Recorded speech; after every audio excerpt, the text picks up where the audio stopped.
Presidential election 2016. Forced to choose a candidate. Let's look at the candidates. First on the chopping block, Hillary Clinton. She's been rubbing elbows with the establishment since the days of Richard Nixon and Watergate. She's been the wife of a governor, the First Lady of the United States. She's been a senator and Secretary of State under Barack Hussein Obama. Even though she has a rock star resume, Hillary's career is not without scandal.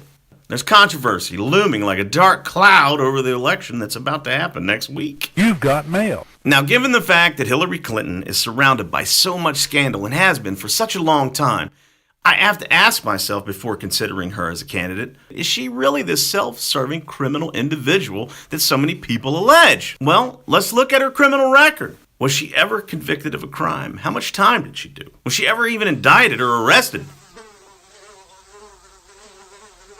Even if she had an arrest record, it wouldn't matter, because without a conviction, she's innocent in the eyes of the law.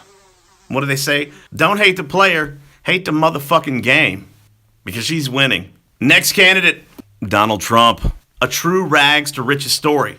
He has absolutely no experience in government, but he did have humble beginnings. Starting out in life, he only had a few $1,000,000 to battle the mean streets of New York. I don't know how he made it. From his humble beginnings, he was able to take that few $1,000,000 and to build the empire that he has today.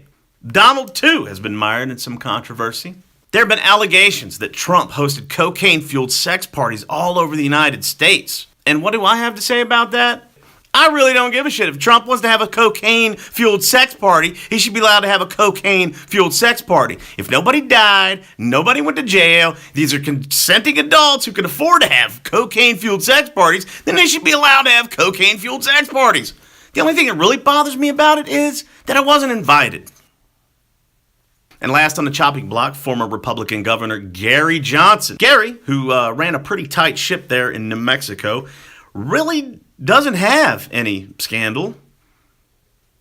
I do think he might be into weed because he's pro-legalization. So if you want a pro-marijuana candidate, Gary Johnson is probably going to be your guy. Now I got to look at Gary Johnson and think, here's a guy who's never been involved in much controversy. Can I have somebody who's so boring and bland running the country? We live in a scandalous world, and without knowing scandal, how in the fuck can you survive scandal? This guy will be eaten alive. It's like throwing a human infant in the shark tank at SeaWorld. He's gonna die out there. There you have it, folks. Your 2016 presidential candidates. White water, white powder, and white bread. Good luck with that.